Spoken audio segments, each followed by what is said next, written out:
এবং রাজ্য একসঙ্গে কাজ করছে, একটা অপারেশন টিম বানানো হয়েছে, সবাইকে সতর্ক থাকতে বলা হচ্ছে। নিপা ভাইরাসে আরও দুজন আক্রান্ত, নিপা ভাইরাসে আক্রান্ত সন্দেহে আরও দুজন ভর্তি বেলেঘাটা আইডি হাসপাতালে। আমার সঙ্গে অভিজিৎ রয়েছে। অভিজিৎ, একটু আপডেট জানতে চাইবো।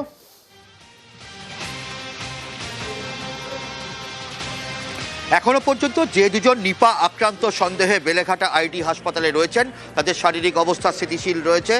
জ্বর, সর্দি কাশি, মাথা ব্যথা, গা হাত পা ব্যথা এবং গা বমি বমি ভাব এবং তার সঙ্গে খিঁচুনি রয়েছে। অর্থাৎ নিপার যে উপসর্গগুলো রয়েছে সেই উপসর্গগুলো যেমন রয়েছে, একই সঙ্গে তাদের মধ্যে একজন হোম কোয়ারেন্টিনে ছিল।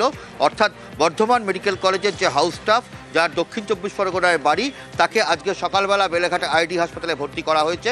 অন্যদিকে আরেকজন বর্ধমান মেডিকেল কলেজ হাসপাতালের নার্স, তাকেও গতকাল গভীর রাতে বেলেঘাটা আইডি হাসপাতালে ভর্তি করা হয়েছে নিপা আক্রান্ত সন্দেহে। এবং এই দুজনেই যে বারাসাতের বেসরকারি হাসপাতালের যে মহিলা নার্স যিনি নিপা আক্রান্ত হয়েছেন তার সংস্পর্শে এসেছিলেন বলে জানা গেছে। তাই জন্য কোনো রকম ঝুঁকি না নিয়ে বর্ধমান মেডিকেল কলেজ কর্তৃপক্ষ তারা এই দুজনকেই বেলেঘাটা আইডি হাসপাতালে পাঠিয়েছেন। এদের নমুনা কল্যাণী এইমসে পাঠানো হবে। সেখান থেকে যদি সবুজ সংকেত হয় তবে তারপর পুনে এনআইভিতে পাঠানো হবে এবং তারপরেই জানা যাবে যে এরা দুজন নিপা পজিটিভ না নেগেটিভ। অভিজিৎ, এর আগে যে 22 জন, ওই দুই নার্সের 22 জন সহকর্মীর নমুনা পাঠানো হয়েছিল, তাদের ক্ষেত্রে কিছু জানা যাচ্ছে? নিঃসন্দেহে অতনু, এই যে দুজন যে নার্স, একজন মহিলা নার্স এবং একজন পুরুষ নার্স, তারা দুজনেই বারাসাতের বেসরকারি হাসপাতালের নার্স ছিলেন এবং তারা 22 জন যে তাদের সহকর্মী যারা তাদের সংস্পর্শে এসেছিলেন, প্রত্যেককে স্বাস্থ্য দপ্তর তাদের তরফ থেকে নমুনা সংগ্রহ করা হয় এবং সেই নমুনা প্রথমে কল্যাণীতে পাঠানো হয়, কল্যাণী এইমসে, এবং তারপরে পুনের ন্যাশনাল ইনস্টিটিউট অফ ভাইরোলজিতে পাঠানো হয়। এবং এই 22 জনের ক্ষেত্রেই নিপা নেগেটিভ এসেছে। অর্থাৎ এই 22 জন সহকর্মী তারা কেউই নিপা আক্রান্ত নন। এটাই অত্যন্ত ভালো খবর এবং বলা যেতে পারে তবুও স্বাস্থ্য দপ্তর আরও কন্ট্যাক্ট ট্রেসিং করছেন। কারা কারা ওই হাসপাতালের, বারাসাতের বেসরকারি হাসপাতালের আর কারা, কেউ চিকিৎসক, নার্স, স্বাস্থ্যকর্মী বা অ্যাম্বুলেন্স চালক থেকে আরম্ভ করে কেউ যদি এই দুজনের সংস্পর্শে আসেন, তাদের প্রত্যেককে চিহ্নিত করার চেষ্টা করা হচ্ছে এবং তাদেরও নমুনা সংগ্রহ করা হবে। অতনু। অভিজিৎ, এখনো পর্যন্ত বিশেষজ্ঞরা যারা রিসার্চ করছেন তারা কিছু বলতে পারছেন এই নিপা ভাইরাস আমাদের রাজ্যে উৎসটা কি, কোথা থেকে এলো, কিভাবে?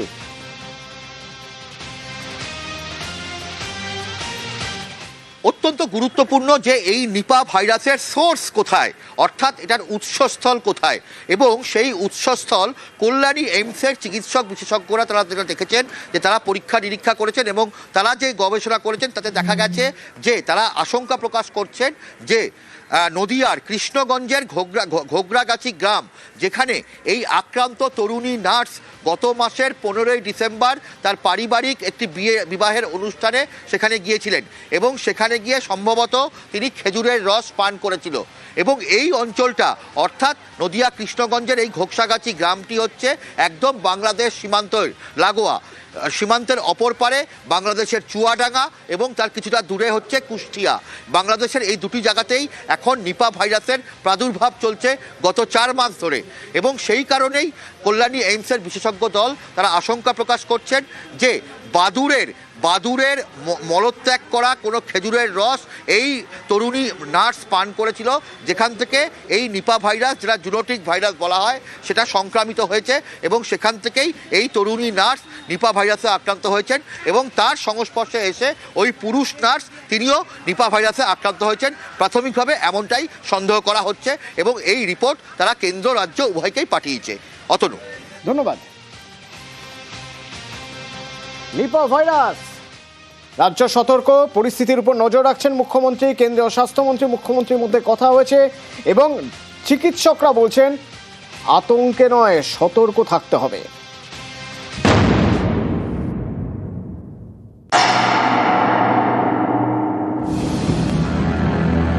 রাজ্যে নিপা ভাইরাসের সংক্রমণ, চিকিৎসকরা বলছেন এতে ভয় পাওয়ার কিছু নেই, তবে সতর্ক থাকতে হবে। নিপা ভাইরাসের বাহক ফল খেকো বাদুড়, শুয়োর, কাঠবিড়ালি, প্রত্যক্ষ বা পরোক্ষভাবে এদের খাওয়া ফল বা সবজি কেউ খেলে তিনি সংক্রামিত হতে পারেন। দেহরসের মাধ্যমে নিপা ভাইরাস ছড়ায়, ড্রপলেটের মাধ্যমে নয়, তাই মাস্ক সংক্রমণ আটকাতে পারবে না। খাবার বা পানীয় ভাগ করে খেলে সংক্রমণ ছড়াতে পারে। এই ধরনের যদি কোনো পেশেন্টকে দেখা যায় তো আইসোলেশন মানে তার থেকে ডিস্টেন্স মেনটেন করতে হবে, আর হচ্ছে হাত ধোয়ার যে হাইজিনগুলো মেনটেন করা, এইগুলো আপাতত করলে হয়। ভয় পাওয়ার নেই ঠিকই, কিন্তু সতর্কও থাকতে হবে। জ্বরের সাথে সাথে যদি দেখা যায় তার বিহেভিয়ারের কোনো চেঞ্জ হচ্ছে, তাহলে কিন্তু নিপা হওয়ার একটা সম্ভাবনা থাকে। নিপা ভাইরাসে কেউ আক্রান্ত হলে তার জ্বর, মাথা ব্যথা, পেশিতে ব্যথা, মাথা ঘোরা, ডায়রিয়া, বমি বা বমি ভাব, শ্বাসকষ্ট, খিঁচুনি হতে পারে, এমনকি আচরণও পাল্টে যেতে পারে। এরকম কোনো উপসর্গ থাকলেই যেতে হবে ডাক্তারের কাছে, দেরি করা চলবে না। তারপর ডাক্তারের পরামর্শ মতো টেস্ট, যেমন গলার সোয়াব টেস্ট, রক্ত বা প্রস্রাবের আরটিপিসিআর টেস্ট। এখনো পর্যন্ত নিপার কোনো ভ্যাকসিন আবিষ্কার হয়নি। এবং আমাদের ক্ষেত্রে সব থেকে পিছিয়ে থাকতে হয় কি, যে ডায়াগনোসিসটা অনেকটা ডিলে হয়। ওই অ্যাট দ্য সেম টাইম দেখা যাচ্ছে অনেক মানুষের স্প্রেড করে যেতে পারে, যার জন্য এটা একটা মেজর ড্রব্যাক। এই জন্য টেস্টিং ফ্যাসিলিটিস যত বাড়ানো যাবে, তো সেক্ষেত্রে ডায়াগনোসিসটা খুব ইজিলি হবে। কারণ এটা কিন্তু কোভিডের থেকে পোটেনশিয়াল কিন্তু বেশি এবং মর্টালিটি রেট কিন্তু খুব বেশি। এই জন্য কিন্তু সতর্ক হওয়াটা অত্যন্ত জরুরি। নিপা ভাইরাস খাদ্যনালী দিয়ে ঢুকে অন্ত্র, শ্বাসনালী, মস্তিষ্ক এবং কেন্দ্রীয় স্নায়ুতন্ত্রে আক্রমণ করে। আক্রান্ত হওয়ার 24 থেকে 48 ঘন্টার মধ্যে অবস্থার অবনতি হতে পারে। সুস্থ হওয়ার পরও দীর্ঘমেয়াদী প্রভাব যেমন শ্বাসকষ্ট বা খিঁচুনি হতে পারে। এই রোগে মৃত্যুর হার 40 থেকে 75%।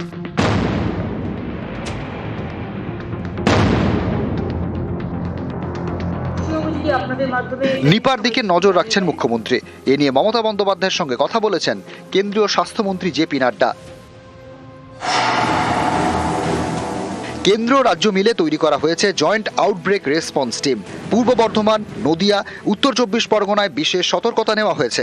এই 3 জেলার মুখ্য স্বাস্থ্য আধিকারিকদের সঙ্গে বৈঠক করেছে জয়েন্ট আউটব্রেক রেসপন্স টিম।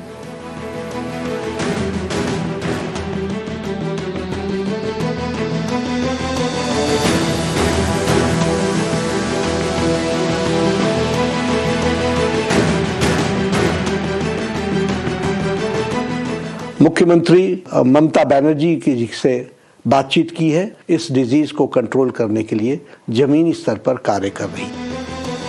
ডাক্তাররা বারবার বলছেন আতঙ্কিত হবেন না, তবে সতর্ক থাকতে হবে। নিউজ 18 বাংলা।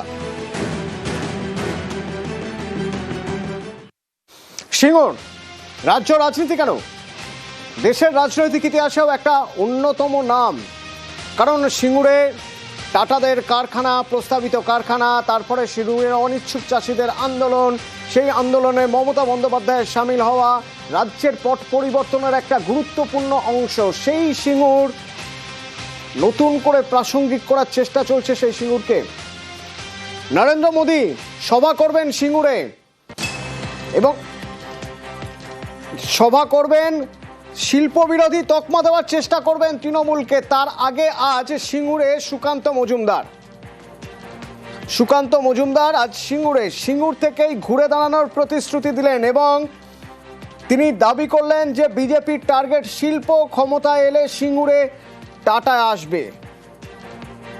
এনডিএর নেত্রী ছিলেন হচ্ছে মমতা বন্দ্যোপাধ্যায়। তো মমতা বন্দ্যোপাধ্যায় একটা সিদ্ধান্ত নিয়েছে, আমাদের সেই সিদ্ধান্ত অনুসারে আমাদের পাশে দাঁড়াতে হয়েছিল। এই সিঙ্গুর থেকে মমতা বন্দ্যোপাধ্যায়ের উত্থান হয়েছিল, নরেন্দ্র মোদীর হাত ধরে এই সিঙ্গুর থেকেই মমতা বন্দ্যোপাধ্যায়ের পতন হবে। নরেন্দ্র মোদীর সরকার যখন গঠন হবে, টাটার সাথে কথা বলার দায়িত্ব নিচ্ছি। টাটা আবার সিঙ্গুরে ফেরত